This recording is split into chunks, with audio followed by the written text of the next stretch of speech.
పాలు, పెరుగు, వెన్న, నెయ్యి, మజ్జిగ ఎవరికి ఇవ్వకూడదు. అలా ఇస్తే కూడా లక్ష్మీ కటాక్షం తగ్గిపోతుంది. చీపురు, చాట ఈ రెండు లక్ష్మీ స్వరూపాలు. వీటిని తిరగేసి పెట్టకూడదు. చాలామంది తెలియక చాట తిరగేసి పెడుతూ ఉంటారు. చాట ఎప్పుడూ తిరగేసి పెట్టకూడదు. చాట తిరగేసి పెడితే లక్ష్మీ కటాక్షం మొత్తం తగ్గిపోతుంది.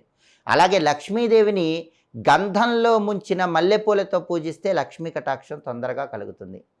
అలాగే సీతాఫలము, దానిమ్మ లక్ష్మీదేవి నివాస స్థానాలు కాబట్టి సీతాఫలము, దానిమ్మ పండు గింజలు వీలైనప్పుడల్లా లక్ష్మీదేవికి నైవేద్యంగా పెడుతూ ఉండాలి. అలా చేస్తే లక్ష్మీ కటాక్షం తొందరగా కలుగుతుంది.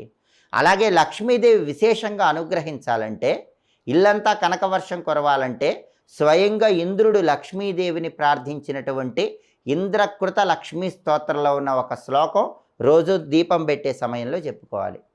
దేవేంద్రుడికే సంపదలు మొత్తం పోతే